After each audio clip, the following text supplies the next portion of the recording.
And trust the process. Trust the process. This process.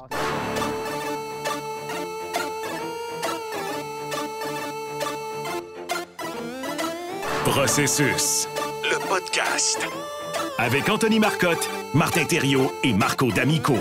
Trust the process. Trust the process. Déjà rendu au 9e épisode de Processus. Bon début de semaine, tout le monde. J'espère que vous allez bien. Martin Thériault, Marco D'Amico, Anthony Marcotte en studio.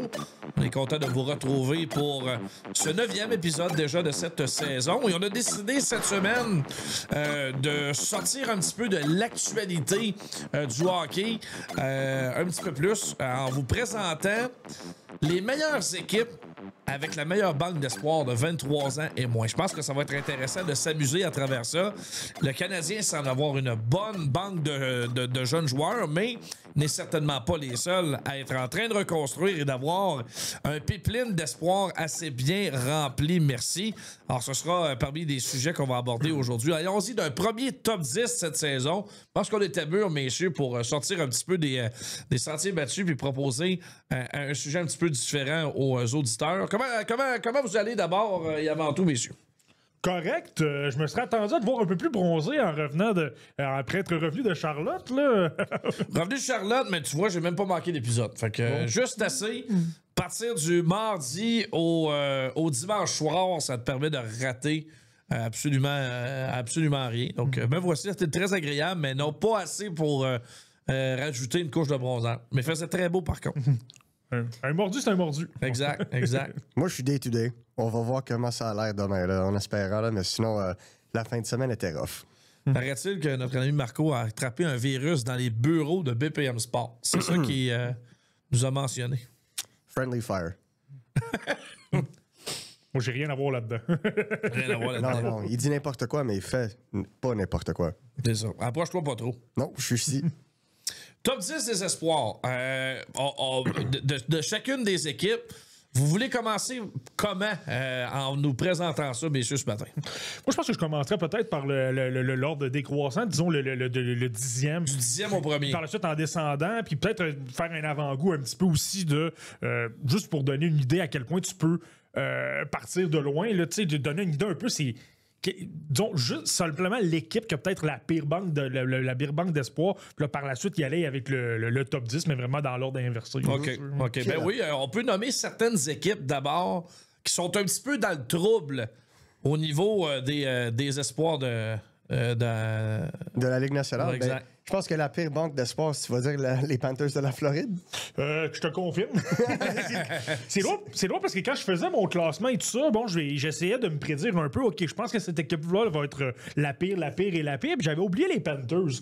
Puis là, à un moment donné, je suis débarqué. Je fais, ah, c'est sûr, il n'y aura pas une tonne de joueurs. Puis je pense que c'est normal. Quand tu gagnes 2 coupes Stanley, quand tu échanges tes choix de premier tour, quand par la suite, ben, tu échanges des espoirs pour le peu que tu as pour te retrouver à t'améliorer avec des joueurs un peu à court terme.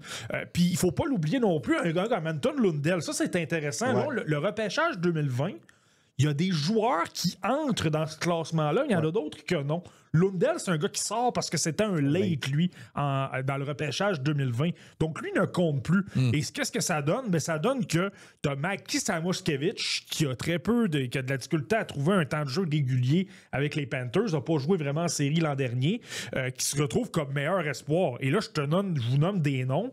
Puis je sais que les mordus qui nous écoutent les connaissent, mais je pourrais très bien vous pardonner de ne pas les connaître. T'as les Donovan Sabrango, t'as Jack Devine à 23 ans, t'as Sandis Vilmanis. C'est vrai que Sabrango il est rendu là. T'as Grayson Sachin, t'as Linus Eriksson. On s'entend, là, pour que je te dise qu'un de ces gars-là est peut-être potentiellement le 2e meilleur espoir de l'organisation. C'est parce que c'est mince. Pas à peu près. Mais en même temps, on a beaucoup de talent au niveau des vétérans. On a beaucoup... le noyau est quand même assez solide. Et signé à long terme. Donc, ça diminue un petit peu la pression de renouveler un peu le pipeline. Ouais, exactement. Je pense que ça fait en sorte que les Panthers ont moins... C'est moins un problème que pour d'autres équipes que moi, personnellement, j'ai plus bas. C'est pas des équipes qui ont énormément de talent. C'est pas des équipes que je dois se battre pour une Coupe Stanley, mais leur bassin d'espoir commence à baisser par rapport aux dernières années. Là. C'est, au moins, les Panthers sont 32e, mais Ils ont gagné 2 Coupes Stanley, donc c'est pardonnable aussi. Là. Ouais, mais moi, tu sais, j'aimerais avoir la conversation de qui n'est pas dans le top 10, comme les équipes qui frôlent le top 10. Parce que ça, c'est vraiment intéressant aussi. Si tu parles de clubs qui ont des succès en ce moment avec une banque d'espoir qui descendent, moi, je pense immédiatement aux Leafs de Toronto qui se sont vidés de choix et d'espoir durant les dernières années. Là, on parle de Easton Cowan, Ben Danford, puis quoi d'autre? Ben, c'est pas compliqué. Moi, les Maple Leafs, je les ai 24e. Je les ai même pas près du top 10, là, parce que c'est pas compliqué. Il y a un joueur. Puis honnêtement, ce joueur-là, il a 23 ans en ce moment. Là, l'an prochain, ce gars-là débarque. Les Maple Leafs pourraient être pas loin de 32. Là. C'est Matthew Nice. Matthew Nice corrige tout. Matthew Nice, on le voit bien. Lui, il traîne tout le monde, finalement. C'est ça, tu sais, il a une excellente saison. C'est l'un des meilleurs pointeurs de la Ligue nationale de hockey en ce moment. Il est au-dessus d'un point par match. On sait son style physique. On sait qu'il est intense. On sait qu'il est capable d'amener justement un bel élément des Austin Matthews, des William Nylander et des John Tavares et compagnie. Mais Marco l'a bien mentionné, on a échangé beaucoup de choix de premier tour, des espoirs pour des joueurs qui, honnêtement, oui, ça donne un impact. Là, je pense surtout à la transaction, ce que tu as envoyé Bray Fraser Minton à Boston pour Brandon Carlo. La défense des Leafs, c'est complètement épouvantable en ce moment. On perd des matchs vraiment pour cette raison-là. Et je regarde ce que tu as par la suite. Tu as Easton Cowan. C'est bien, mais c'est un choix de fin de premier tour. Je me souviens à l'époque, on se disait que c'était trop tôt de le prendre. Ben Danford, c'est un gars unidimensionnel défensif. C'est pas quelqu'un que tu te dis, à un moment donné, il va faire comme un Matthew Nice. Et là, par la suite, tu vas avec des gars plus obscurs comme un ancien défenseur de la WHL, Noah Chadwick, un grand défenseur qui bouge bien la rondelle. Ou sinon, là, Miroslav Olinka ou Tyler Hopkins. On parle de gars plus je vais pratiquement dire des suspects. Là. Donc, tu sais, ça, les Maple Leafs, on commence à avoir une baisse au niveau du noyau. On a perdu Mitch Marner, on l'a pas vraiment remplacé. Puis ça, habituellement, ça te prend des jeunes, ça te prend des espoirs pour renouveler le cycle. Puis eux, ben, c'est pas le cas du tout. Ouais, mais c'est ça qui est intéressant. Là. C'est ça le flux de la Ligue nationale vu le cap salarial. Tu vas toujours avoir un cycle.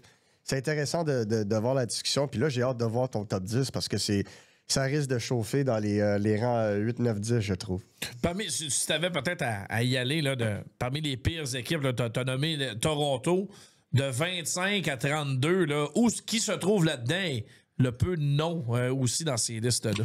Moi, il y a une équipe que je vais noter, puis je trouve que c'est inquiétant, puis tu vas me voir venir, c'est les Oilers d'Edmonton que j'ai 25e. Ouais. Là, on sait que Connor McDavid a renouvelé son contrat, mais de 2 ans. C'est clairement lui qui arrive avec un fusil sur la tempe de Stan Bonham et qui dit « Tu dois améliorer l'équipe, tu dois faire en sorte qu'on est compétitif. Sinon, c'est pas compliqué. Après mon contrat de 2 ans, je veux gagner, je pars, puis j'ai même pris une diminution de salaire par rapport à d'autres contrats pour t'aider. » Mais là, c'est que si McDavid part, habituellement, tu dis, bon, est-ce qu'on a justement des jeunes et tout ça qui peuvent entrer, qui peuvent... Évidemment, tu ne remplaceras pas Connor McDavid, c'est pas ça que je veux dire, là. Mais est-ce qu'il y a des joueurs qui peuvent un peu aider? Et là, tu as 2 joueurs. Tu as Isaac Howard et Matthew Savoie qui, moi, honnêtement... Howard, je n'étais pas un grand partisan. Son année de repêchage, je me souviens, je l'avais 33e alors qu'il était beaucoup plus haut dans beaucoup de listes. J'ai toujours questionné son sens du jeu. Et je dirais qu'on voit un peu ça depuis le début de la campagne. Il est très rapide, il est très énergique, mais prend souvent les mauvaises décisions avec la rondelle. Puis dans la LNH, où tout se passe plus rapidement, ça fait en sorte que tu as une coche de moins. Savoie, c'est le développement, on dirait. Je trouve que Savoie, c'est un gars qui est petite stature, bourré de talent, très très bon en avantage numérique, bon tir, bonne vision de jeu. Mais je trouve que depuis son repêchage, il n'a pas énormément progressé. Souvent, c'est une chose qu'on doit noter avec des petits joueurs. Et là, par la suite, je suis obligé de parler de Quinn Hudson parce que la banque est pas mal plus mince au-delà de ces deux-là. Tu penses à... Tu sais, moi, quand je regarde un classement comme ça, je pense à des joueurs de haut niveau. Donc, j'ai des équipes très hauts qui n'ont peut-être pas beaucoup de profondeur, mais qui ont des solides vedettes. Et d'autres équipes qui ont de la profondeur. Ouais. Mais dans leur cas, t'as Boecky, Dylan Wakely, Tommy Lafrenière, un gars que j'aime bien, mais qui c'est un potentiel 3-4e trio. Puis quand je dis potentiel, ça veut pas dire qu'il va l'accomplir. Donc, tu sais, au-delà d'Howard et de Savoie, il n'y a personne chez les Oilers qui peuvent remplacer un joueur qui peut partir. Tu sais. Mais c'est normal. Encore une fois, c'est un club qui est en contention pour la Coupe Stanley. Tu te dois de donner des atouts futurs. Ils ont donné des premiers choix, ils ont donné des espoirs. Je pense qu'à un certain moment, c'est comprenable. Mais dans les cas des Oilers, Toujours pas de gardien Edmonton. Pas vraiment. Tu vois, j'en ai pas noté. Il y en a, là. Mais personne qui est digne de mention qui pourrait remplacer un certain... Puis j'ajouterais que les dirigeants des Oilers aiment beaucoup, beaucoup, beaucoup Skinner. Beaucoup. Donc, je sais pas si ils ont nécessairement des plans pour le supplanter dans un futur rapproché. C'est incroyable quand même. Il me semble que les faiblesses, on les voit depuis longtemps, puis ça semble pas assez important aux yeux des Oilers pour faire des changements. En tout cas, si c'est un problème à régler, c'est pas en repêchant qu'ils vont le faire. Oui, exactement. Rendu où ils sont présentement, mais Torchon Brûle, ils jouent pour 500 actuellement, les Oilers, depuis le début de l'année. C'est rien d'exceptionnel, ça, c'est sûr. D'autres équipes parmi qui font piètre figure, Marty? Moi, j'ai pas le choix de penser aux Kings de Los Angeles, les gars. Je les ai pas de 25 à 32, mais ils sont 23e. Ouais. Puis, tu sais, quand tu dis t'as raté ton coup, là, moi, j'aimais les Kings là-dedans. Pendant un certain moment, là, souviens-toi, il y a 4 ou 5 ans, quand on avait Quinton Byfield dans la banque d'espoir, Brand Clark et compagnie, on se disait, écoute, c'est l'une des... dans les classements d'espoir, était souvent en tête, parce que tu disais, il y a beaucoup de profondeur, il y a des gars de haut niveau. Justement, un Byfield repêché 2e au total, tu disais, ça va devenir une vedette. Moi, j'ai toujours... eu des réticences un peu à son endroit. C'est un peu justifié quelque part. Mais là, tu regardes qu'est-ce qui s'est passé à Los Angeles. Les jeunes n'ont pas été capables d'entrer. Là, on a fait des signatures épouvantables, selon moi. On est allé chercher Cody Ceci, Joel Edmondson, des gars qui ralentissent et qui, en plus, ne sont pas des marchands de vitesse dans une ligue de vitesse. Ça, c'est un problème. Puis je regarde la banque. C'est que là, tu as Brand Clark, qui, lui, est encore là, 22 ans. Se débrouille quand même bien. On ne lui donne pas énormément de temps de jeu parce qu'il y a des carences défensives, mais offensivement, moi, ça a toujours été l'un de mes préférés. Il est créatif. Il est sous-estimé parce que son patin est bizarre, mais c'est un gars qui est efficace dans sa prise de décision offensive. Je pense qu'à un moment donné, ça a une importance. Par la suite, tu as Liam Greentree, le gros bonhomme le choix de premier tour en 2024 qui a été renvoyé dans la OHL. Un gros gars physique, un très bon lancer. Du travail à faire défensivement et son coup de patin surtout. Moi, je pense que c'est pourquoi il est dans la OHL en ce moment. Son coup de patin est vraiment à travailler, ce qui est un peu une tendance qu'on a de chez les Kings. Par la suite, tu as Carter George, que je trouve très intéressant. Très bon gardien. Ouais. Gardien partant d'équipe Canada Junior l'an dernier, qui a été excellent dans la Ligue américaine. Je me suis d'avoir vu ces 2 matchs. Aucun problème avec les tirs des professionnels. Très calme, toujours au bon endroit, au bon moment. Ça, c'est prometteur. Mais par la suite, Kenny Connors, qui est un potentiel peut-être 3 ou 4e trio, très physique, très imposant. Sinon, j'ai Jared Woody, un espèce de défenseur qui jouait avec les Knights de London, 6 pieds 6 pouces physique. Mais tu vois, là, ça diminue pas mal. Et pour une équipe qui n'a pas énormément qui commence à perdre de la profondeur, d'avoir un Andy Kopitar qui va prendre sa retraite à la fin de la campagne, c'est inquiétant de voir que tu n'as pas de gars comme ça qui sont capables d'entrer dans la formation. Tu sais. Puis tu avais aussi le premier choix de cette QV, Henry Brutalitz. On se souvient, c'est le frère de l'autre à Calgary. Tu sais, ça, c'était un choix où, même à Los Angeles, durant le repêchage, le monde se disait... Voyons, il y avait de meilleures options sur la table. Pourquoi? Et on se souvient bien, ils visaient Mason West, eux autres. Et malheureusement, il a été scoop par les Blackhawks de Chicago. Donc, tu sais, c'est pas non seulement dans la construction, mais aussi des fois dans la stratégie du repêchage où ce que ça laisse à désirer. Écoute, Mason West, dans ma liste, il était 15e là, en 2025, puis Henry Burstevich était dans les alentours de 60, pour te dire à quel point il y a la différence était là, ouais. Ouais, exact. Je te comprends. Quand même une différence majeure. On peut foncer, si vous le voulez bien, dans le top 10 des équipes à surveiller pour les années futures. En fait, dans cette liste-là, je présume que déjà des équipes en train d'arriver, là, parce qu'on le voit au classement actuellement, il y a des clubs qui surprennent, et quand on parle de surprise, on parle de jeunes équipes. Chicago est là, les Ducks d'Anaheim sont là et le Canadien de Montréal. Hâte de voir où vous les avez classés dans votre top 10, messieurs, mais déjà, il y a des signes intéressants en ce début de saison. Je sais que c'est tôt, c'est pas impossible qu'un jeune club ralentisse en cours de route quand ça va se corser davantage à mesure que les mois vont avancer. Mais à date, le début de saison de la Ligue nationale est intéressant à ce niveau-là. Ouais, mais cet exercice-là est intéressant parce que souvent, ça dit pas mal ce qui va se passer dans les 2 ou 3 prochaines saisons. peut-être pas disqualifier des équipes comme les Panthers, mais tu peux voir que les équipes qui vont ajouter des jeunes, ces gars-là vont prendre de l'expérience davantage, vont être encore meilleurs, vont simplement se bâtir. Donc souvent, ça donne une idée. Puis d'ailleurs, les Canadiens, sans surprise, sont dans le top 10, mais c'est un bon indice. Tu vois que cette équipe-là, présentement, est au sommet de la Ligue nationale de hockey. On a le noyau le plus jeune dans toute la Ligue nationale. Et ça ne ment pas. Tu vois, plus ça va, plus tes joueurs s'améliorent, plus ils prennent de la vitesse, plus ils s'améliorent à tous les niveaux. Donc, je pense que ça, c'est assez... Ça ne ment pas, disons. Je pense qu'en termes de noyau, je pense que Chicago serait plus jeune en ce moment, mais ils ont certainement le club le plus jeune en ce moment, le Canadien de Montréal. Puis je pense que la différence, puis c'est... Tu parlais des clubs comme la Floride ou quoi que ce soit. Moi, je pense que c'est les clubs de milieu de peloton qui vont souffrir. On regarde les Bruins de Boston. On regarde... les Blues de Saint-Louis.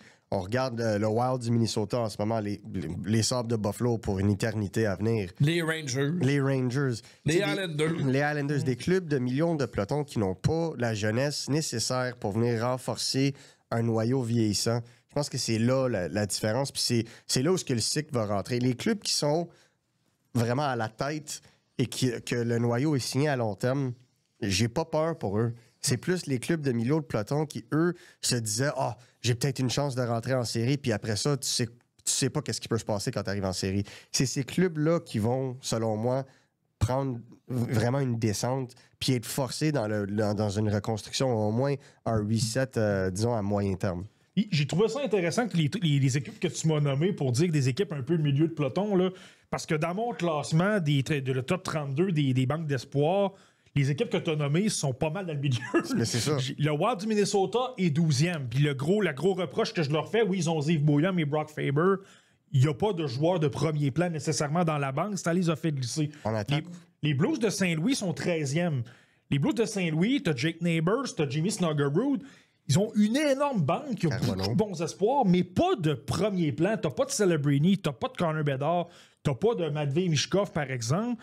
Par la suite, les Islanders sont 16e. Je vais être honnête avec toi, Matthew Schaefer les a fait grimper pas mal. Ouais, mais tu vois, ce sont des équipes qui sont dans le milieu de peloton en ce moment, haut de classement, donc se privent d'avoir de bons jeunes pour être capables d'ajouter de la profondeur. Puis c'est tout le temps un avantage comparatif. Si t'es les Islanders et que tu débarques contre les Capitals de Washington, par exemple, et ça fait une différence si tu as Calvin McKenna dans ton équipe par rapport à un Emil Heinemann ou un Jonathan Drouin. Si tu arrives pour affronter des Ryan Leonard, des Alexander Ovechkin et compagnie, c'est ça qui te fait gagner au final. Je pense que tu es sévère envers les Islanders, personnellement. Je crois qu'ils ont assez bien rebâti cette banque-là assez vite avec 5 éléments assez clés. Je pense que je le mettrais genre dans le 8, 9, 10 range en termes de discussion. Peut-être pas là, mais peut-être en termes de discussion parce que je sais pas si t'es juste pas partisan de d'autres jeunes comme, mettons, Richie, Isaac George. T'avais aussi... pourquoi je blank sur son nom? Aitchison, qu'ils ont repêché. Puis pardon? Victor Eklund. Victor Eklund. Aussi le jeune russe en deuxième ronde. Daniel Prokhorov. Prokhorov aussi. Donc, je pense qu'ils ont quand même une très bonne base d'espoir puis du haut talent aussi en dessous de 21 ans que je mettrais personnellement en avance sur, mettons, le Wild du Minnesota quand je les regarde. Sauf que moi, souvent, mon critère que je regarde, là, je vais donner de l'importance à des joueurs qui sont établis et qui ont des rôles importants dans leurs équipes. Ça, c'est vrai. Donc là, les Islanders, moi, c'est pourquoi je les mets peut-être un peu plus bas que ce que tu peux faire. Ouais. Donc, je le dis, Matthew Schaefer les fait grimper. J'adore Callum Ritchie. J'étais le premier à dire que je le voyais dans le top 6 immédiatement avec les Islanders. Ouais. C'est bien qu'ils aient rajouté Eklund. C'est bien qu'ils aient rajouté Aitchison. Puis il faut pas l'oublier, mais Emil Heinemann est dans ma liste. Il y avait 3 ans. C'est vrai. Emil Heinemann. Ouais. T'as Cole Iserman aussi. T'as beaucoup de talent, mais il n'y a pas personne encore qui est éclos. Donc, je les ai mis derrière, par exemple, les Predators de Nashville, qui ont Luke Evangelista, qui ont Matthew Wood, qui sont avec l'équipe en ce moment, mais qui ont aussi de la profondeur. Donc, tu sais, au niveau profondeur, c'est meilleur que les Islanders, et t'as des gars qui sont déjà dans la formation de la LNH. Tu sais, t'as Yegor Sourin, t'as Brady Martin, t'as Riker Lee, t'as Tanner Molendyk, t'as Cameron Reed, là, je peux continuer. Sourin, c'est tellement une beauté à regarder jouer. Mais ce que je dirais comme contre-argument, c'est que tu regardes l'organigramme de Nashville, autre que Brady Martin, il n'y a rien pour moi qui me dit étoile. Tandis que je regarde les Islanders, Schaefer, étoile. Richie, pour moi, pourrait avoir un impact similaire, peut-être un petit peu inférieur à Brady Martin. Fait que déjà, de base, je les mettrais en avant. Je pense que c'est la profondeur, comme tu as dit, de Nashville qui les mettrait au-dessus. Fait que c'est toujours... Parce que là, on va en parler avec le Canadien, puis ça va revenir, ce thème-là, là, mais c'est profondeur versus qualité. Puis il y a toujours une équation à faire entre les deux. Puis je pense que c'est là où ça joue entre moi et toi. Je pense que la profondeur, ça vient chercher la banque aussi. Puis moi, je vois toujours qui pousse cette banque-là au prochain niveau. Puis je pense que tu regardes les Islanders, j'y mettrais peut-être aussi, moi aussi, devant un club comme Nashville. Parce que, oui, il y a Evangelista, oui, il y a Matthew Wood, oui, il y a Molendyk, mais il y a aussi des questions à ces joueurs-là. Il n'y a aucun de ces joueurs-là qui est vraiment super établi, autre qu'Evangelista. Donc, pour moi, c'est un peu la même chose, parce que c'est une discussion intéressante, mais je dirais que j'ai comme plus de confiance que les joueurs que je t'ai nommés avec les Islanders vont atteindre un niveau de leur potentiel de façon adéquate que tout le beau monde que tu as nommé à Nashville. Tu sais, Cameron Reed, je l'aime, c'est un joueur très intelligent dans la Ligue d'Ontario, mais j'ai des doutes qu'il va être capable de jouer ce même jeu-là sur un top 4 dans la division Pacifique avec Nashville. Je sais pas. Donc, c'est ça qui rentre dans mon évaluation quand je regarde les deux, mais j'adore la discussion parce que ça te force vraiment à t'ouvrir à une autre opinion dans ce contexte-ci. Ouais, puis, tu sais, je pense que dans le cas des Preds aussi, puis, tu sais, il y a une équipe 15, il y a une équipe 16, là. C'est serré quand même aussi. C'est pas comme s'il y en a une 9 puis l'autre 27, là. Mais, tu sais, moi, je dirais aussi, tu sais, Brady Martin, je ne m'en cache pas, j'ai toujours été un grand partisan. J'ai eu l'occasion de le voir un petit peu au podcast La Revelle. On a préparé un peu des visionnements sur les espoirs de la OHL, donc ça m'a donné l'occasion de le voir, là. Puis il s'est amélioré, les gars, c'est épouvantable. Ouais. C'était déjà un gars physique, mais il est encore plus physique. Il a pris de la force physique. Il est plus rapide, donc il est encore plus créatif offensivement, chose qu'on lui a souvent reproché. Moi, je pense qu'il y a plus d'attaque dans son jeu que ce que les gens pensent. Par moment, parce qu'il est dans des situations très restreintes, il est capable de bien tricoter avec la rondelle, il est capable de faire des jeux là, qui sont difficiles à accomplir. Là. Il est capable de réaliser ça. Et donc, s'il est plus gros, il est capable de mieux patiner. Je pense qu'il est capable de plus faire ces séquences-là. Je pense qu'il y a ça aussi, là, où on exclut peut-être un peu Brady Martin, mais moi, je trouve que c'en est un espoir de premier plan, ce qui fait en sorte que je compare un peu aux Islanders. C'est le seul. C'est pas facile. Là. Mais c'est le seul. Quand je regarde ce club-là, c'est le seul. Et je pense que c'est ça où ce que je regarde, je me dis, la différence entre Brady Martin et Callum Ritchie est-elle aussi grande qu'on peut ignorer le talent brut de certains autres espoirs avec les Islanders qui, eux, performent très bien en ce moment. Comme tu as parlé de Molendyk, tu as parlé de d'autres défenseurs avec Nashville. HSN en ce moment est en feu, solide. En feu. Puis je sais que les partisans des Islanders ne cessent de mentionner Emil Heineman et Aitchison dans la transaction de Noah Dobson. Je pense que personne à Montréal perd du sommeil avec la transaction de Dobson en ce moment, mais les Islanders doivent être très contents de leur coup en ce moment avec qu'est-ce qu'ils voient en ce moment. Puis cette transaction-là, en plus de gagner la loterie, a complètement changé la donne dans leur banque d'espoir. Donc, dans le contexte d'évaluation, Brady Martin, pour moi, c'est un centre numéro 1 à devenir. Callum Ritchie, pour moi, quand je le regarde jouer, c'est un 1B, sinon un 2C élite. Donc, je me dis, la différence n'est pas énorme, puis il n'y a rien qui ressemble à un Matthew Schaefer dans cet organigramme-là. Ouais. Mais la beauté de la chose avec les Islanders, puis moi, c'est ce que je prends en compte aussi, c'est un classement des moins de 23 ans, donc les gars de 23 ans vont sortir de la liste. Ouais. Les Islanders, la bonne nouvelle là-dedans, là, sont 16e. C'est sûr que l'an prochain, je vais faire l'exercice, c'est sûr qu'ils vont être plus haut. Ouais. Parce que Schaefer va avoir pris un an de plus, il y a 18 ans, va avoir 19. Ritchie va avoir 21. Eklund 20, Etchison 20 également. Et on va voir repêcher d'autres joueurs aussi. La bonne nouvelle, c'est qu'essentiellement, les meilleurs espoirs des Islanders, il y a, disons, 18 mois, n'étaient pas là. Ils étaient tous pas là. C'était probablement l'équipe qui était 32e dans la Ligue avant ça. Donc là, au moins, ça augure un peu mieux. Tandis que les Preds, par exemple, t'as un gars comme Evangelista, 23 ans, l'an prochain, il va sortir. Il sera plus là. Ouais. Il y a quand même certains joueurs comme ça. Puis là, il y a des joueurs qui vont peut-être commencer à décevoir. Des Joachim Kemell, des Reed Schaefer, des Fedor Zvechkov et compagnie. va falloir les surveiller un peu, là, mais c'est ce qui aide aussi les Islanders. C'est sûr qu'ils ne seront pas 16e l'an prochain, là, ils vont être plus hauts. Right. Les gars, on m'a demandé de faire une petite pause. Alors, c'est ce qu'on va faire. On poursuit notre analyse de vos top 10 des équipes avec la banque des meilleurs 23 ans et moins dans la Ligue nationale de hockey. Processus. You win!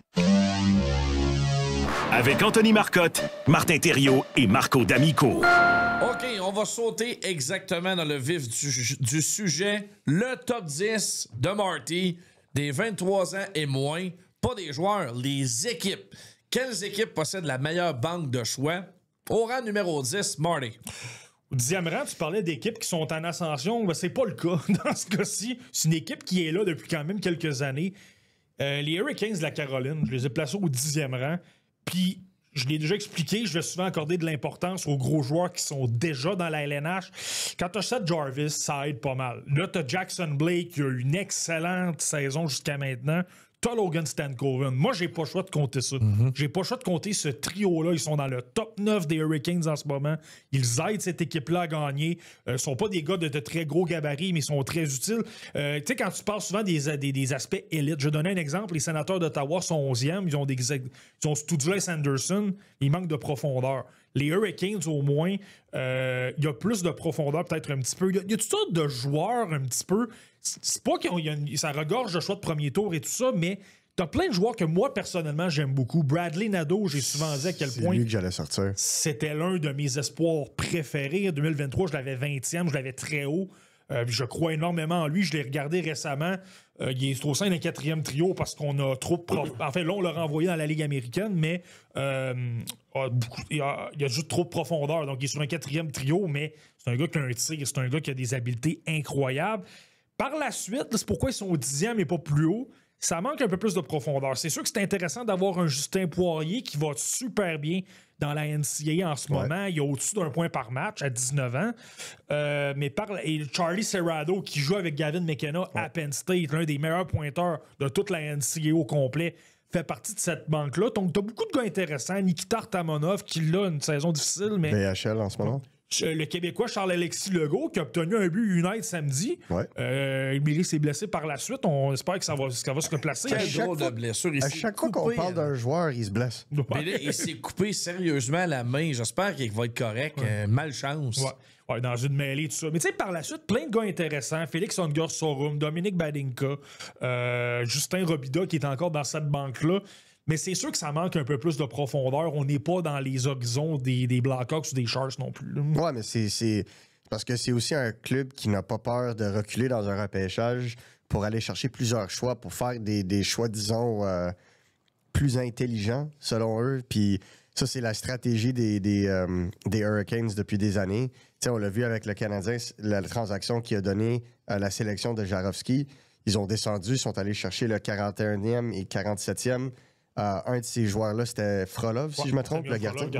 Exactement. Donc, tu sais, c'est difficile de dire si ce joueur-là a un haut potentiel ou non, parce que ça joue dans une ligue où c'est un peu difficile d'évaluer nécessairement la qualité d'un gardien. Quand tu commences à les voir dans la KHL, c'est là où tu as une meilleure idée. C'est un peu comme Volokin avec le Canadien de Montréal. Tu savais pas nécessairement, tu avais des bonnes idées, mais c'est vraiment le voir aller à l'œuvre dans la KHL qui a changé l'opinion sur lui dans l'organigramme du Canadien de Montréal. Fait que je peux comprendre là-dessus. Il y a beaucoup de désir de faire des circuits, des home runs en tant que tel. Dans 2e et 3e ronde. Mais je trouve qu'ils ont très bien repêché pareil pour aller chercher des bons joueurs quand c'était nécessaire. C'est juste que la majorité de cette qualité-là a été faite entre genre 2015 et 2020. C'est une équipe aussi qui semble utiliser le monde entier pour repêcher. Et on n'hésite pas à aller en Russie, en République tchèque, en Slovaquie, en Finlande, en Suède. On repêche aux États-Unis, on repêche dans la Ligue canadienne de hockey. Il n'y a pas vraiment de tendance dans le cas des Hurricanes. En fait, il y en a peut-être une, on vise le talent. Ça semble sauter aux yeux dans leur tactique au repêchage. Moi, une chose que je note avec les Hurricanes, c'est qu'on cible des critères de joueurs qui ne sont pas nécessairement sexy, ce qui nous permet d'améliorer, en anglais, on va dire le value pick, avoir le meilleur choix possible selon le rang de sélection. Meilleure valeur. Donc, où je m'en vais là-dedans, les joueurs russes, parce que t'es jamais sûr, t'as pas le développement. C'est pas toi qui contrôle le développement, t'es un peu à la merci des équipes là-bas. Donc, pour cette raison-là, là, on prend, je sais pas pour rien que j'ai nommé des Russes là-dedans, Artamonov, Semyon Frolov, Ivan Ryabkin, des gars comme ça. Mais Ryabkin ici. Ouais, mais je veux dire, c'est quand même un gars c'est un gars qu'on a repêché de la Russie, qui est arrivé dans la USHL, mais tout ça. Et des petits joueurs. Donc, tu sais, Justin Poirier, et Ongar Sorum, c'est pas un gars de très gros gabarit, Justin Robida. Donc, c'est vraiment comme ça qu'on y va. Puis on est capable de les prendre plus tard parce que ce sont des joueurs qui, de toute façon, ont de liste. Donc, c'est intéressant quand même. Là. Ouais, non, écoute, moi, j'ai toujours aimé la façon que ça fonctionne à la Caroline. C'est juste des fois, le choix rate. On l'a vu avec, exemple, Ryan Suzuki. C'est juste... Tu sais, c'est pour moi, encore une fois, puis je pense que c'est aussi parce que c'est un club qui fait très bien depuis les 5 dernières années. Ouais. Ça n'a pas repêché haut, mais le fait qu'ils sont quand même dans le top 10, on n'a pas repêché haut, puis on parle même pas de Nikishin qui rentre plus dans l'évaluation. Tu sais, pour moi, c'est juste, ils sont allés chercher des bons joueurs qui sont pas nécessairement des choix de premier tour. Pour moi, c'est vraiment une bonne marque de leur équipe de recrutement. Et ça, tu l'as bien mentionné. Nikishin, il y a 24 ans. Il compte pas là-dedans. Ouais. Donc, parce que sinon, ça serait plus haut encore. Ouais. OK, rang numéro 9. Au 9e rang, chez les Flyers de Philadelphie, pas le choix d'y aller avec Matvei Michkov. C'est clairement celui qui arrive au sommet. Je comprends que là, c'est plus compliqué un petit peu cette saison, mais quand même 63 points l'an dernier. C'est l'un des meilleurs jeunes joueurs. Donc, lui, c'est sûr... qui fait rehausser un peu la valeur. Tu rentres là-dedans un Jamie Drysdale qui relance un petit peu sa carrière depuis le début de la saison. Ça va mieux quand même. Il a obtenu 7 points, 15 matchs. Tu as Tyson Forster qui avait un bon début de saison avant de se blesser également, qui est là. Ça, c'est un top 3, mais je te dirais qu'à partir du rang numéro 9, les 9 premières équipes et le reste, là, je trouve qu'il y a une grosse différence dans la profondeur.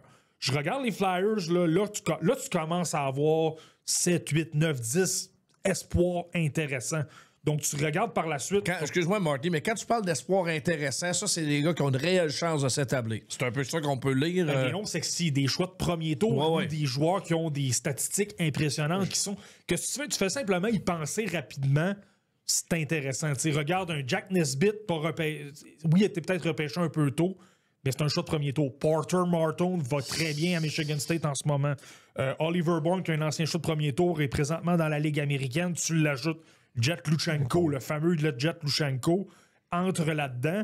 Puis là, même là-dedans, Nikita Grebenkin, qui joue avec l'équipe, entre là-dedans. Moi, j'adore Yegor Zavragin, le gardien, qui est avec l'organisation du Scott Saint-Pétersbourg. Moi, selon moi, c'est le gardien d'avenir là-bas. Ouais. Ça va devenir l'un des meilleurs gardiens de la LNH, je pense. Il est très calme, il est excellent techniquement, très posé dans ses déplacements. Moi, je pense que Zavragin va être très bon.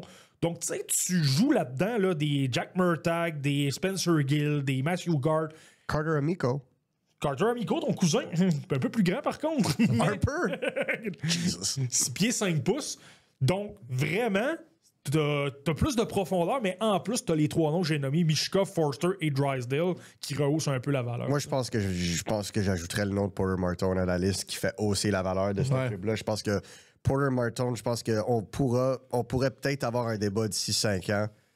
Est-ce que Porter Martone est un atout qui apporte plus de valeur aux Flyers au long terme que Michkov, personnellement. Est-ce que Martone peut signer à la fin de la saison et faire le saut dans la Ligue nationale à la fin de l'année? Moi, je pense qu'il va le faire.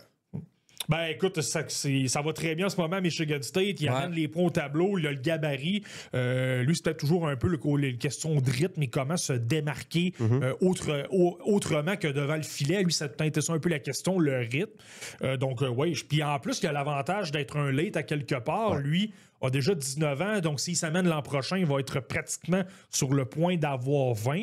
Puis j'ai souvent mentionné, je le disais même l'an dernier, Porter Martone était peut-être l'un des gars les plus près de la LNH. Donc, il n'y aurait pas de problème de l'amener avec les Flyers peut-être l'an prochain. Quand j'ai parlé à Porter Martone cet été, il m'a dit carrément qu'il était prêt à faire le saut dans la Ligue nationale, mais il allait laisser l'option aux Flyers. Les Flyers ont dit, écoute, pas besoin de venir au camp, on croit pas que tu vas rentrer, on a une belle profondeur à l'aile. Ils sont allés chercher Trevor Zegras.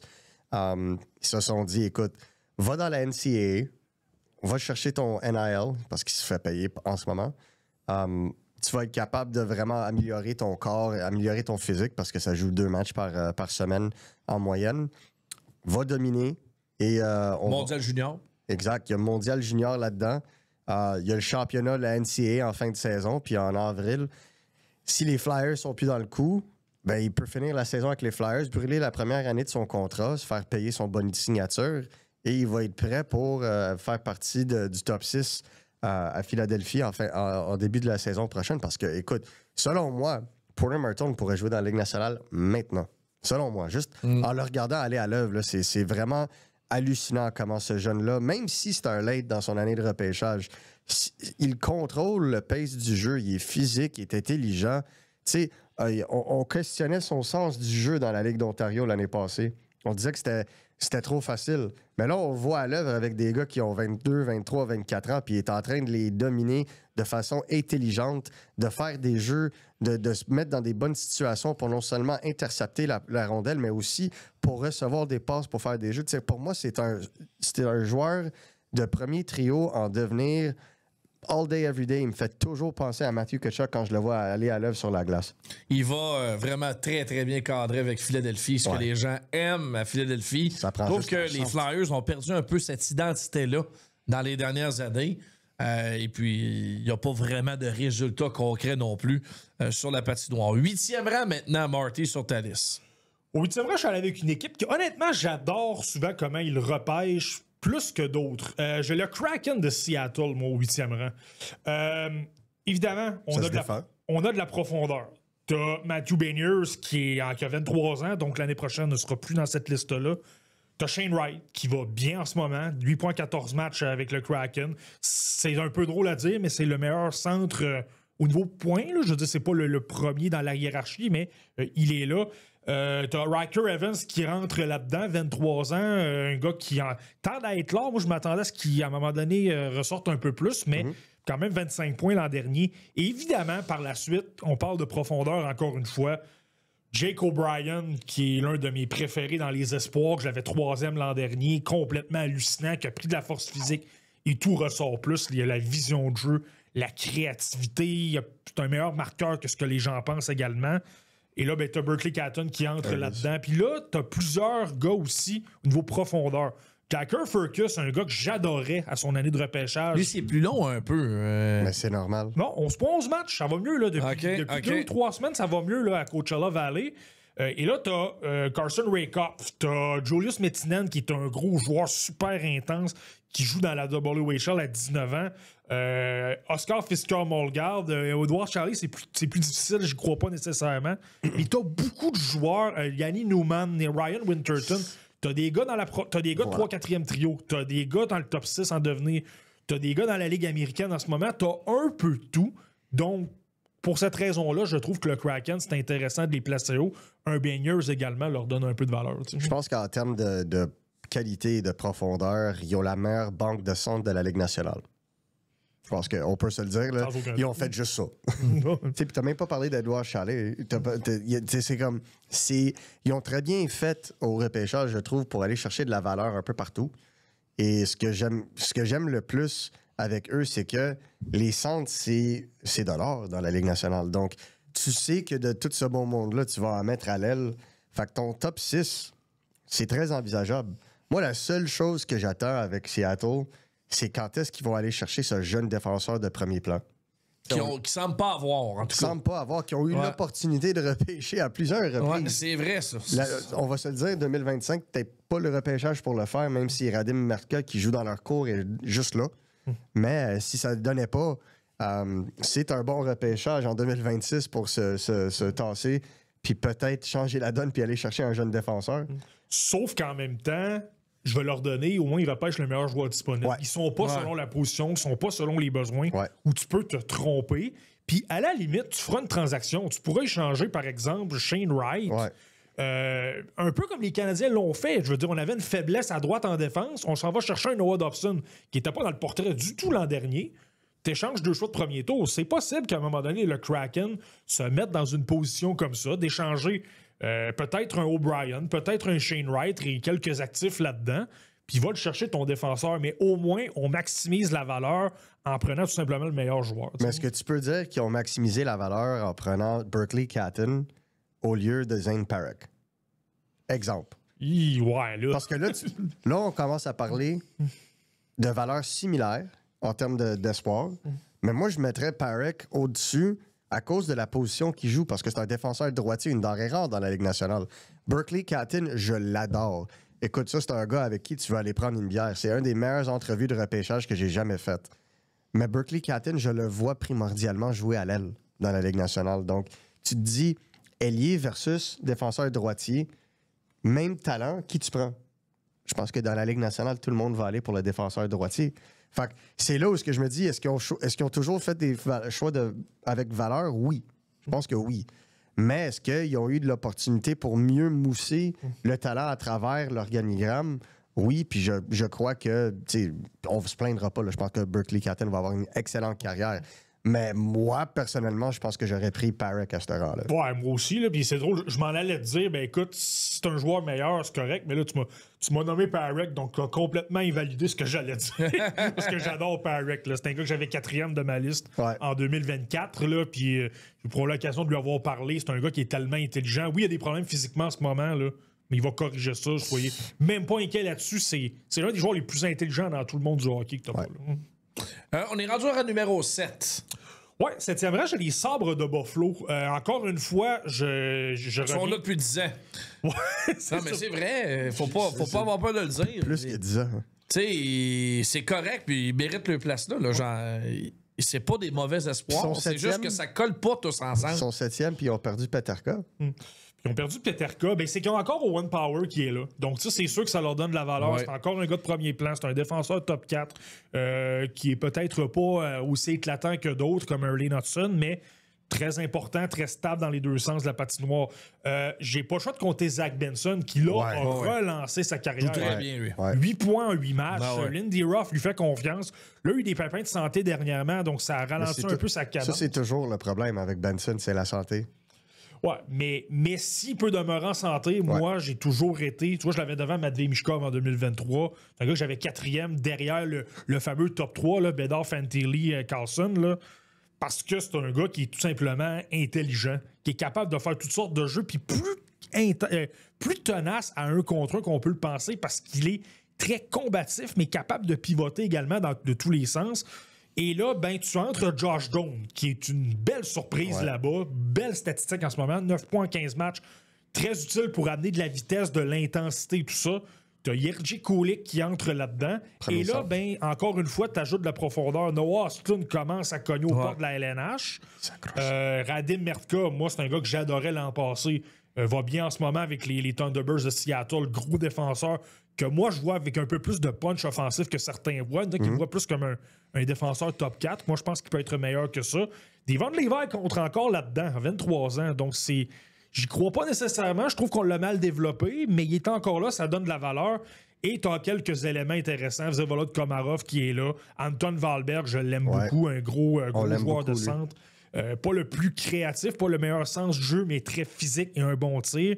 Puis t'as des gars comme ça, un peu le Brody Zimmer, qui est un plus un. Tu nommé Costa Elenius, que moi j'ai beaucoup aimé aussi à Rochester.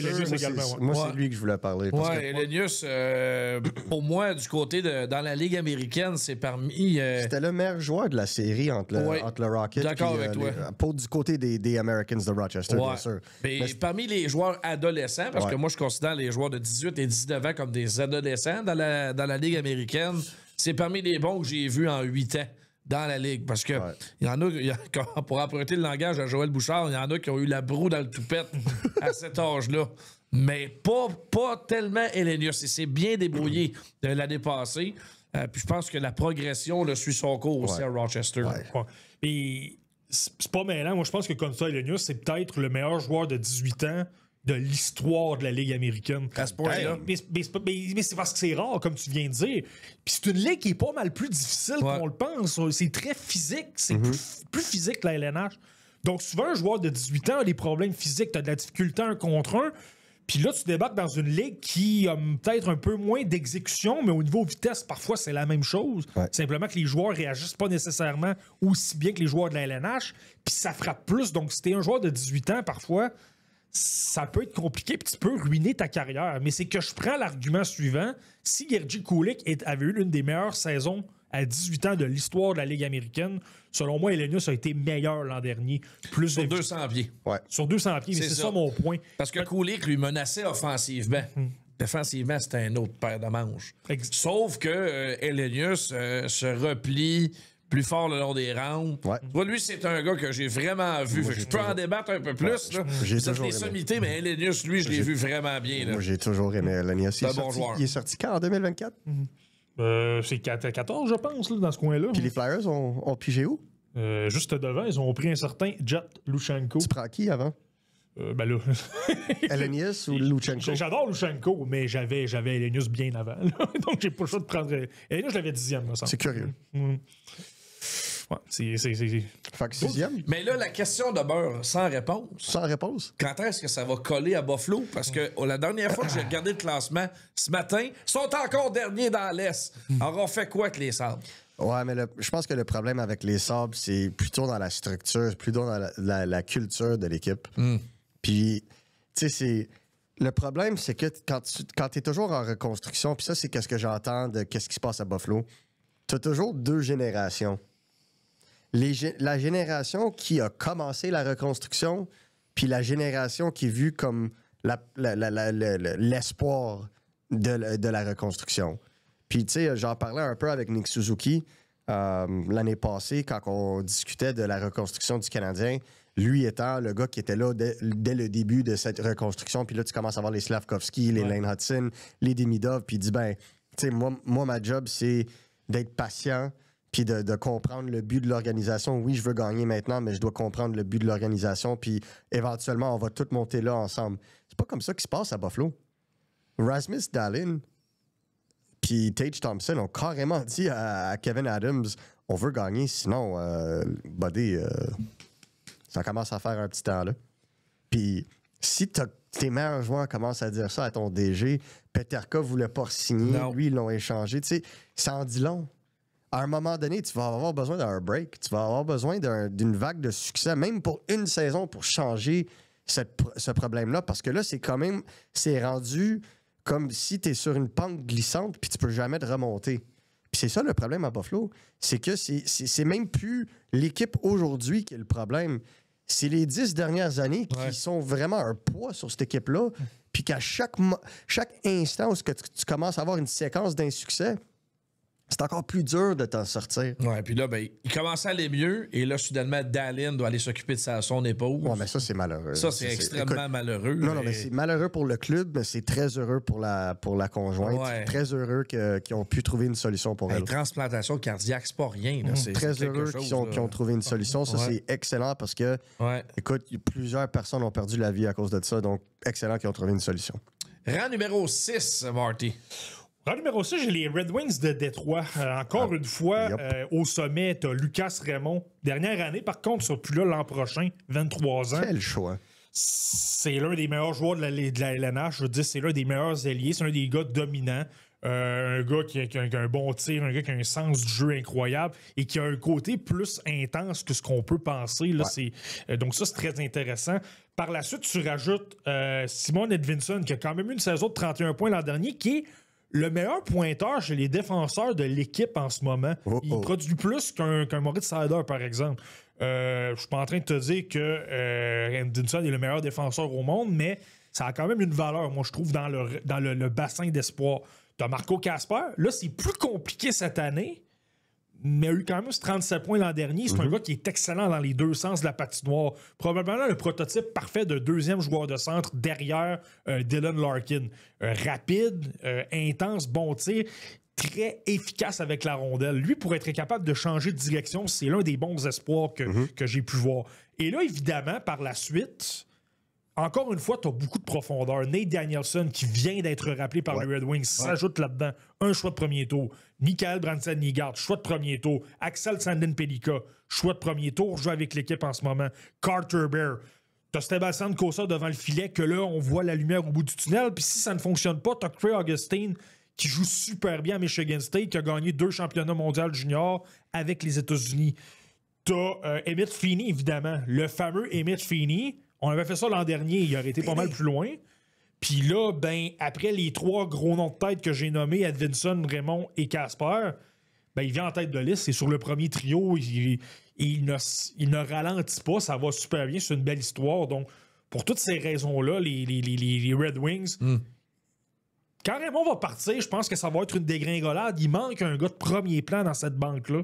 Mais sinon, t'as beaucoup de profondeur. C'est ce qui est intéressant. Dirais-tu, Marty, que leur dernier repêchage, là, les 3-4 derniers repêchages, viennent au moins redorer un petit peu le blason des Red Wings? Parce que les années précédentes, ça a été très ardu au repêchage, comme s'ils étaient incapables d'amener de l'eau au moulin.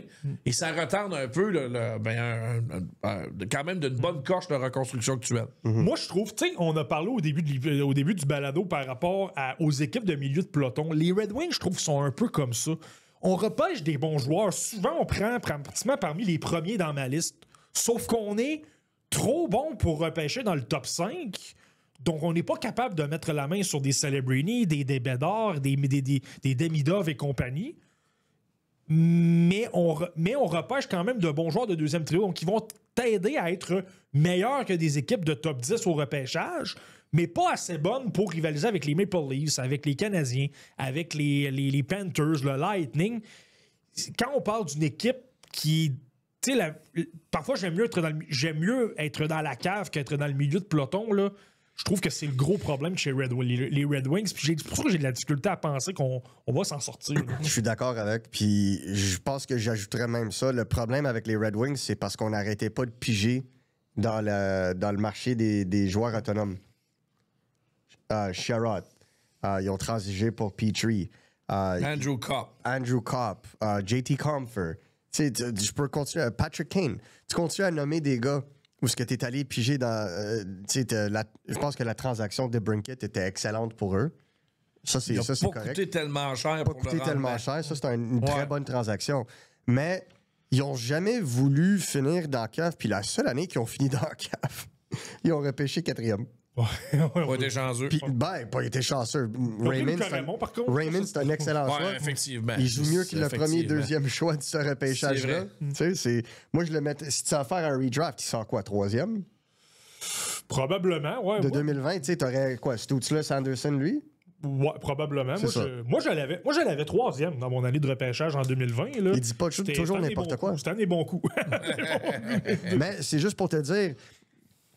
moi, c'est une des choses que j'aimais de certains clubs, c'est de pas nécessairement faire en sorte que tu finis absolument dans la cave. Tu sais, comme tu regardes les Blackhawks de Chicago, ils ont brûlé le club au complet, puis on va en parler tantôt. Là. Brûler le club au complet, c'est pour ça que ça prend un certain temps, puis ça va prendre vraiment l'éclosion d'une super vedette comme Connor Bedard pour vraiment comme pousser ce club-là à un autre niveau. Mais t'as le Canadien de Montréal qui n'ont pas tout vendu, mais qui ont quand même fini assez bas pour aller repêcher des bons talents. Sauf l'année où ils ont fini dernier, bien sûr. Tu regardes Détroit, ils ont fait l'opposé totalement. Ils ont toujours voulu construire dans l'actualité. Puis je crois que ça a aussi fait en sorte que certains joueurs qui étaient prêts à faire le saut ne l'ont pas fait au moment opportun. Tu sais, je pense à Wallander, qui joue à Grand Rapids. Lui aurait pu... Mais t'avais Ben Sherrod, t'avais Jeff Petrie, t'avais Justin Hall. Tout ce bon monde-là, on a payé pour se débarrasser de Jake Wallman. Voyons donc. Il pourrait les aider, lui, actuellement. Là. Exact. Puis c'est des décisions que je trouve très bizarres. Et c'est là où je trouve que le Détroit s'est tiré dans le pied parce que très belle banque d'espoir, mais ils n'ont jamais fini assez bas. T'sais, l'année où ils ont repêché en 2023 Nate Danielson, ils auraient pu finir 7e, mais ils ont eu une poussée de victoire à la fin de l'année. On se souvient. S'ils auraient fini 7e, Michkov, Ryan Leonard, pour moi, avec Ryan Leonard et Amit Fini comme recrue dans leur alignement, ça serait une équipe de série pour moi all day, every day. Là. C'est ça, ce genre de choses-là. La seule chose qu'ils ont vraiment besoin, c'est un gardien de but de premier plan à Détroit. Ils l'ont dans leur banque d'espoir, mais là, est-ce que ça va se développer? Ouais, est-ce que Augustine ou Kosa peuvent être ce gars-là? Moi, je pense que ça va être un des deux au moins. Moi, j'ai encore confiance en Kosa. C'est normal, les gardiens, ça prend tout le temps un peu plus de temps. Faut pas l'oublier aussi, mais j'ai tendance à vouloir être sévère, entre guillemets, avec les late. Mais les late, c'est un désavantage lorsque tu es dans la Ligue américaine. Tu débarques dans la Ligue américaine à 19 ans, tu es plus jeune que tout le monde. C'est un avantage quand tu es repêché parce que tu as 3 saisons juniors, mais tu as simplement tu reviens aux 4 saisons, t'es pas nécessairement aussi près. Puis là, tu débarques dans la jungle que je parlais tout à l'heure, une ligue qui est physique, le fait qu'il y a de l'exécution quand même, tout le monde sait quand même bien comment se positionner et que t'es pas nécessairement prêt à ça. Je pense que Cosa, ça a été plus compliqué au début. C'est pas pour rien, il a même été dans la ECHL. Mais petit à petit, on a travaillé sur ses faiblesses. Je me souviens, entre les jambes, lui, c'était épouvantable. Puis là, ça s'est travaillé, vraiment amélioré. Et là, il est au port de la LNH. Puis supposons que ça ne fonctionne pas pour lui. Moi, j'ai toujours adoré Trey Augustine. Oui, il est peut-être un peu plus petit en gabarit, mais c'est un gagnant. C'est quelqu'un qui est un compétiteur, fait les arrêts au bon moment. A gagné d'ailleurs avec les États-Unis au Mondial Junior 2 fois. C'était le gardien de l'équipe américaine des moins de 18 ans. Il était très bon également. Très efficace au niveau des déplacements. Très athlétique, des choses comme ça. J'aurais le goût de dire que ça va être Augustine, le gardien numéro 1 entre les deux. Mais t'as un beau problème en ce moment, t'as beaucoup de profondeur. Oui, exactement. Beaucoup de profondeur. Je pense qu'il leur manque un jeune joueur élite pour vraiment pousser ça comme étant un des équipes de premier plan dans l'Atlantique. On rentre dans le top 5 maintenant, Marty. Ouais, le top 5, on y va avec le Mammoth de l'Utah. Encore, là, évidemment, là, on entre dans le top 5, là, ça commence à être du solide pour les banques, autant dans les choix de premier tour que les gars actuels. La transaction de J.J. Peterka le fait passer des sabres au Mammoth. Donc, lui, tu l'ajoutes.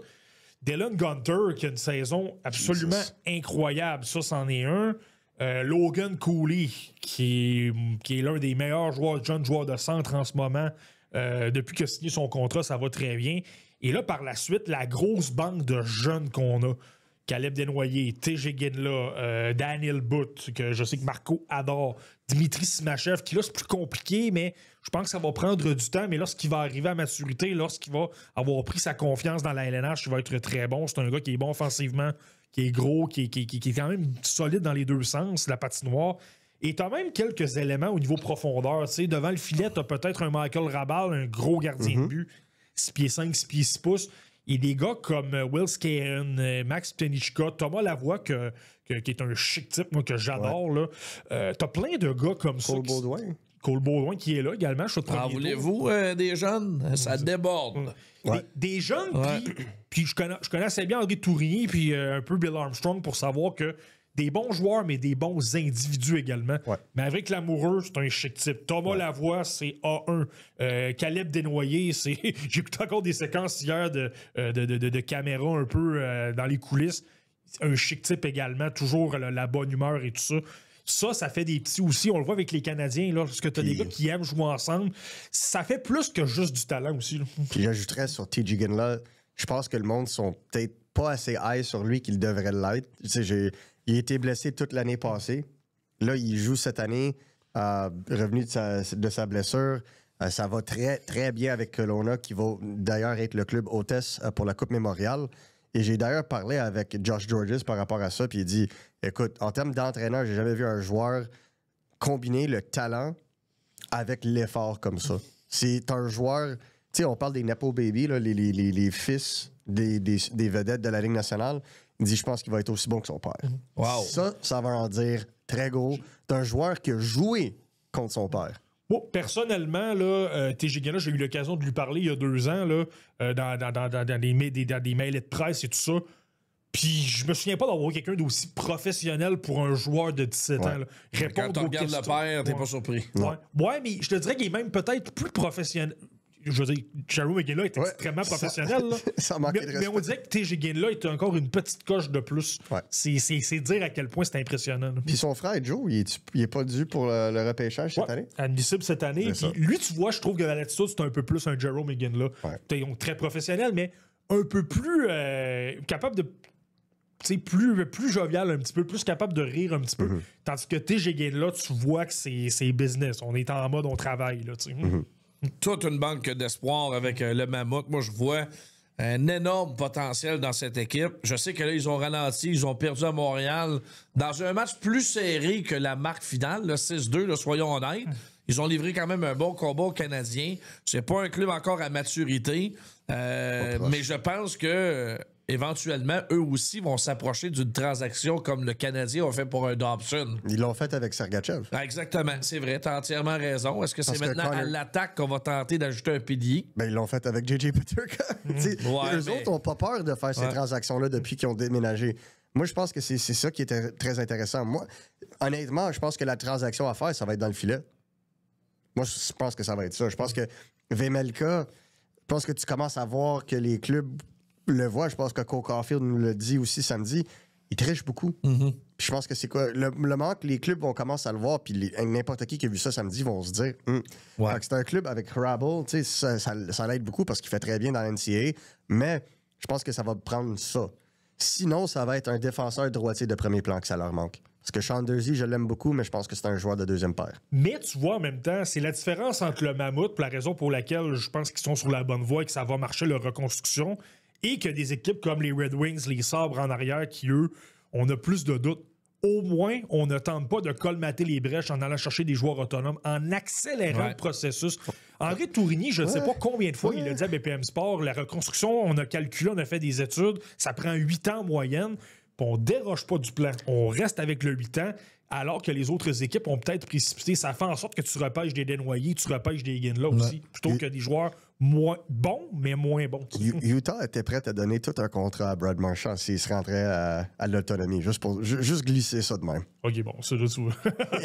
Bon. Et un Ben, contrat une très signature cher. comme celle-là, de temps à autre, Ça peut- dépend le joueur. Ça dépend le fit dans ton club. Un Brad Marchand, je comprends, Ouais. parce que ça vient apporter une certaine identité. Ouais. C'est un gars qui peut apprendre à un jeune club comment jouer de la bonne façon.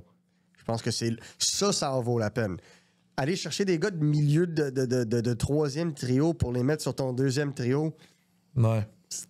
t'es juste en train de te faire mal à long terme. J'ai perdu le compte, on est rendu où, là? 4e rang. 4e rang. Et là, on arrive au Canadien de Montréal. Évidemment, moi, je faisais que 2, 3 et 4, ça a été compliqué de trancher. J'ai même demandé à Denis Desaulniers de m'aider avec le numéro 3 et numéro 4. On Tu était m'appelles pas? On est là pour toi, mon cher. Mais, il était devant moi. J'avais pas le choix de lui demander poser la question. Mon collègue du podcast La Relève, j'ai pas le choix non plus. Là. Mais évidemment, les Canadiens de Montréal, ce qui est très impressionnant, ce qui leur met beaucoup de valeur, c'est le duo Hudson-Demidov. Pas le choix d'y aller avec ça. Ben oui. Ivan Demidov, présentement, pratiquement un point par match, l'un des favoris pour le Calder avec Matthew Schaefer. Il est spectaculaire, je n'ai pas besoin d'en rajouter vraiment. Lane Hudson, ça va très bien en ce moment, vient de sortir d'un trophée Calder l'an dernier. Puis là, en plus, quand tu parles de profondeur, là, les équipes que j'ai mentionnées auparavant en ont de la profondeur, mais là, on est à un autre niveau. Là. Les Canadiens, là, c'est là, Kaden Gooley contre encore là-dedans, on a 23 ans, là. Juraj Slavkovski, qui, selon moi, a pris un autre niveau. Là, sa step. carrière est lancée pour de bon. Là. Il est gros, il est physique, il est capable d'amener il prend des meilleures décisions avec la rondelle. Ça, c'est sûr que c'est un avantage. Là, Oliver Kapanen s'ajoute là-dedans avec les succès qu'il connaît. Ouais. Je comprends que c'est plus compliqué pour Zachary Bolduc, mais c'est quand même quelqu'un qui a obtenu 19 buts l'an dernier, qui a eu 36 points. Moi, je pense qu'il s'habitue encore au système de jeu. Il l'a reconnu lui-même également. C'est plus long que ça peut sembler pour ceux qui ne chaussent pas les patins, qui ne sont pas dans le vestiaire. Puis là, bien évidemment, par la suite, on peut-être moins de profondeur dans les espoirs de premier plan que Utah et tout ça, mais t'en as quand même de très bons. T'as David Reinbacher, t'as Michael Leach, t'as Alexander Zarovski qui s'ajoute là-dedans. Et là, tu peux ajouter un paquet de joueurs comme LG Mooney, comme Bryce Pickford, Aiden Papanikis, Florian Jacquet, Jared Davidson. Donc là, tu vois que ça commence à déborder. T'as l'embarras du choix. T'as des deux goalers aussi. Mais moi, j'allais sortir Jacob Fowler. Jacob Fowler également. Fowler et Dobesh continue encore, il rentre trop vieux, lui. Il a 24 ans. Ouais, c'est ça, Il est tout juste sorti. Mais Fowler, c'est celui que je voulais souligner parce que je pense que Fowler, à la position de gardien de but comme espoir, tu peux facilement le mettre top 3. Donc, à travers toute la ligue. À travers toute la ligue. T'sais, je mettrais Augustine dans la conversation aussi. Là, c'est ces genres de joueurs-là qui sont vraiment genre, au top de leur métier. Va très bien à Laval. Encore une fois, le Fowler joue très bien. Ce qui est intéressant en plus avec les Canadiens, là, c'est regarde les meilleurs espoirs que j'ai nommés. Tu es capable, à l'exception peut-être du centre qu'on n'est pas certain encore avec Michael Leach, tu es capable d'aller combler à peu près toutes les positions. Si je regarde simplement ça, Ivan Demidov, un ailier. Juraj Slavkovski, un ailier. Glenn Hudson, défenseur gaucher. Kaden Gooley, défenseur gaucher. David Reinbacher, défenseur droitier. Jacob Fowler, gardien de but. Donc, tu couvres plusieurs endroits, plusieurs positions. Et là, si t'es chanceux, peut-être que ça peut fonctionner avec des gars plus de profondeur, des Mooney, Papanikis et compagnie. Mais c'est ça qui est intéressant, c'est que tu te donnes les moyens de lancer des dards sur une cible. Ça fonctionne pas pour tout le monde, c'est pas grave, mais c'est que tu cibles, que tu sois capable de frapper dans le mille pour un ou deux, qu'avec un Zarovski, par exemple, ben c'est très bien. Puis je pense que c'est la recette du succès. Puis je pense que ça explique pourquoi les Canadiens ont repêché de la façon qu'ils ont fait en 2025, c'est de se dire... Là, maintenant, on est rendu à une étape où on peut tenter des chances parce qu'on a plein de joueurs pour nous appuyer sur le plan de la profondeur. Tu sais. Je pense qu'avec le Canadien de Montréal, il y a beaucoup de joueurs qui ont été nommés qui jouent déjà dans la Ligue nationale. Puis je pense que c'est qu'est-ce qui, selon moi, fait la différence entre, mettons, Utah et Montréal. Ouais. C'est que ils sont déjà là, ça joue très bien. Tu sais, Utah, oui, on en a nommé peut-être 3 ou 4, mais Daniel Booth n'est pas encore là. Cole Baudouin n'est pas encore là. Caleb Desnoyers n'est pas encore là. Tu sais, jusqu'à l'année passée, c'était quand même pas 100%, tandis que le Canadien sont déjà rendus en série. Puis, je pense que tu regardes ces deux clubs-là, tu n'as pas nécessairement eu des super performances de Samuel Montembeault les derniers matchs que j'ai joués. Là, les 2 derniers, je pense que ça s'est très bien réglé. Mais avec ceci dit, c'est quand même les jeunes qui poussent cette équipe-là, avec les Suzuki et Caulfield. Donc, je pense que c'est là où le Canadien de Montréal est un peu dans une chaise ou dans une direction différente. Tandis qu'avec Utah, la grande majorité des jeunes qu'on a nommés ne sont pas encore dans la Ligue nationale. Donc, ça l'aide beaucoup dans l'évaluation. Moi, j'ai une question pour Marty, puis ça va être une corsée. C'est qui le meilleur espoir du Canadien de Montréal qui ne joue pas dans la Ligue nationale en ce moment? Là, tu comptes la Ligue américaine en même temps? Là? Ouais. Moi, je suis obligé d'aller avec Michael Leach quand même. Je comprends que Zarovski va bien. Je comprends qu'il y a du succès dans la KHL. Moi, je le dis souvent, la Russie et la Ligue nationale de hockey, c'est un monde de différence au niveau des structures. Donc, ça va bien, Zarovski. Je veux dire, je suis plus optimiste que je l'ai déjà été. Puis c'est bon de voir qu'il a pris de la vitesse. Il prend du gabarit, on dirait, toutes les 2-3 semaines. Ça, c'est impressionnant. Mais je veux toujours y aller pour l'instant. Ça se peut qu'à la fin de la saison, je change d'idée. Là. Ouais. Mais pour l'instant, Michael Leach est quand même le gars qui joue très bien à Michigan, qui a le coup de patin, qui a les mains, qui a le tir, qui a un aspect un peu plus nord-américain parce qu'il joue en Amérique du Nord. Je veux dire, c'est normal, là. Donc, pour l'instant, ce serait Michael Leach. Mais c'est... Puis, t'as plusieurs candidats, ce qui fait en sorte que la réponse peut changer en l'espace d'un mois. Tu sais. Mais laisse-moi ajouter une deuxième couche. Est-ce que l'évaluation change si Michael Leach devient un allié dans la Ligue nationale? Est-ce que tu apportes une importance à la position? J'accorde une importance à la position. T'sais, moi, souvent, dans mes listes de repêchage, je positionne des centres toujours en avant les alliés. Ouais. Ça, c'est sûr. Dans ce cas-ci, je pense que ça n'a pas vraiment d'impact. C'est vraiment le statut, mais je comprends ce que tu veux dire. Là, c'est simplement que la situation n'est pas la bonne. Ouais.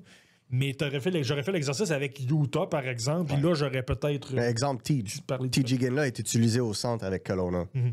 Mais on le voit comme un allié. Puis tu repêches pas un Caleb Desnoyers pour ensuite mettre TJ Ginla comme 3e centre. C'est comme, ça n'a pas le choix. Fait que moi, quand j'évalue TJ Ginla, je le vois comme un allié. Est-ce que, dans un même repêchage, je vais regarder ça puis dire, OK, c'est qui le prochain vrai centre qui est sorti après TJ Ginla? Berkeley Catton, on va se dire qu'il va jouer à l'aile. Fait que on se dirait probablement Elenius? Peut-être. Ouais. Est-ce que je mettrais Elenius en termes d'espoir avant TJ Ginla à cause que c'est un centre? Ça se débat. Je pense qu'avec la saison manquée de TJ Ginla, ça se débat. Mais c'est une intéressante évaluation parce que quand on regarde la qualité d'un repêchage, c'est aussi les positions de valeur prime à ces clubs-là, les positions qui sont les plus difficiles à combler. Puis là, c'est là où le Canadien de Montréal est allé avec leur décision. Toutes les positions sont comblées, sauf le centre parce qu'il y avait déjà Nick Suzuki. Ouais, puis en même temps, je reviens encore à ça, les Canadiens en même temps sont allés vers le meilleur joueur disponible. On n'a pas tenté de dire, on prend, même si je comprends que certains sont déçus avec David Reinbacher, là, dans leur tête, c'était le meilleur disponible. Ou sortir Matvei Michkov, c'était pas une option. Puis Marco peut probablement le plus le dire que moi. Ouais, je veux pas ouvrir cette canette-là. mais c'est un point. Donc, c'est vraiment, on a pris Reinbacher de cette fonction-là. Puis ça a tout simplement donné que chaque fois, bon, on aurait pu prendre Logan Coulon en 2022. Moi, personnellement, c'était mon choix avant Slavkovski. Shane Wright était mon choix avant. Mais on est allé dans cette direction-là et ça a fait en sorte que le joueur de centre n'était pas là. Ouais, puis en plus, on a Suzuki, ça aide. Après ça, tu as un autre problème. Si tu vas chercher Cooley, que j'adore, by the way, J'adore. La famille Cooley, Mooney, là, je les adore toutes. Mais t'aurais un autre problème avec le Canadien de Montréal, un problème que le monde discute déjà, c'est que le Canadien n'est pas assez physique ou trop petit. Donc, d'un bord ou de l'autre, t'aurais un autre problème à combler. Puis, est-ce qu'un deuxième centre est plus facile d'aller chercher qu'un joueur à gabarit offensif, à un haut gabarit, haut niveau offensif, capable de jouer sur un premier trio? Qu'est-ce qui est plus rare dans la Ligue nationale?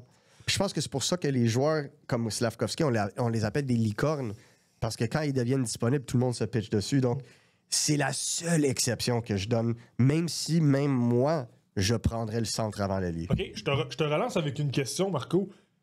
Tu me parlais, est-ce que le joueur de centre est plus important que l'ailier? Est-ce que le joueur de centre est plus important que des ailiers comme Slafkovský? Parce que tu me parlais de l'exemple de Iginla et d'Elenius. Pour moi, ces Iginla, c'est même pas proche parce que justement, l'élément robustesse un peu plus méchant, ce que tu as besoin en série, ils l'ont pas tous, mais Iginla, lui, là. Ouais. Et c'est là, comme tu viens de dire avec Slafkovský, lui, là, cet élément-là. C'est là que parfois les qualités viennent changer un peu comment tu vas voir les choses. Ça, j'ai dit, ça se débat. Moi, je prendrais TJ Iginla demain matin parce que même si tu as un blessé au centre, tu peux facilement le remettre au centre puis ça serait sans problème. Tandis que quand on évalue un gars comme, mettons, Michael Age versus Jarofsky, si je suis pas 100% confiant que Michael Age va jouer au centre, ça affecte ma vision de la valeur qu'il apporte à l'organigramme. Et donc, je mettrais les deux quasiment proches parce que selon moi, je pense que il n'y a personne qui va s'en plaindre aujourd'hui, là, mais je pense qu'on peut dire que Jarofsky joue comme un joueur de première ronde, puis je dirais même milieu de première ronde en ce moment, même si ça joue dans la conférence de l'Est en Russie. Mais je dirais que Michael Age a un pas d'avance parce qu'il y a cette polyvalence-là. Peut-être que ça ne va pas devenir un centre 100% dans la Ligue nationale, mais c'est un joueur un peu comme un Alex Newhook qui pourrait dépanner. En plus d'être très bon en transition, ce qui est vraiment, selon moi, la clé dans la Ligue nationale. Les gars, vous avez été tellement bons là, que là, on est en train de traverser le temps nécessaire là, pour la semaine. Fait que là, ce qu'on va faire, on va garder le top 3, mais on va y aller en profondeur la semaine prochaine avec d'autres sujets sur la Ligue nationale et les espoirs en développement. La semaine prochaine, il faut absolument parler d'Alexis Joseph parce que il connaît de très bons débuts dans la LHJMQ, pourrait, conditionnellement, être le tout premier choix en 2027. D'ailleurs, Craig Button en a parlé.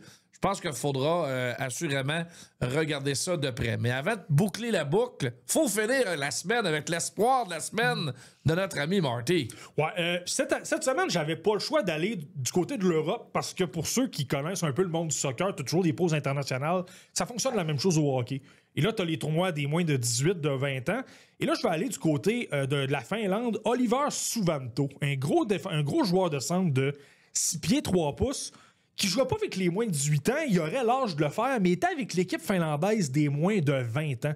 Et ça m'a impressionné parce que, premièrement, une aide contre la Suède, 3 aides contre la Slovaquie, mais c'est les rôles dans lesquels on l'a utilisé. C'est sûr qu'il manque des Costa Elenius. C'est sûr qu'il manque quelques joueurs finlandais dominants. Ce ne sera pas l'équipe finale pour le Mondial Junior. Mais on le plaçait au centre du deuxième trio. On le mettait sur la première vague d'avantage numérique devant le filet. Et il a super bien répondu, même contre les gros joueurs suédois, contre des Anton Frondel, des Victor Eklund, des gars comme ça. Il gagnait des bagarres, il sortait des coins avec la rondelle. Honnêtement, dans la possession de rondelle, dans l'aspect physique, là, c'est un gars que certaines personnes vont avoir dans leur top 10. Ça, c'est clair. Est-ce qu'il va l'être? Moi, je pense que non. Mais il y a des gens qui vont l'estimer à ce point-là.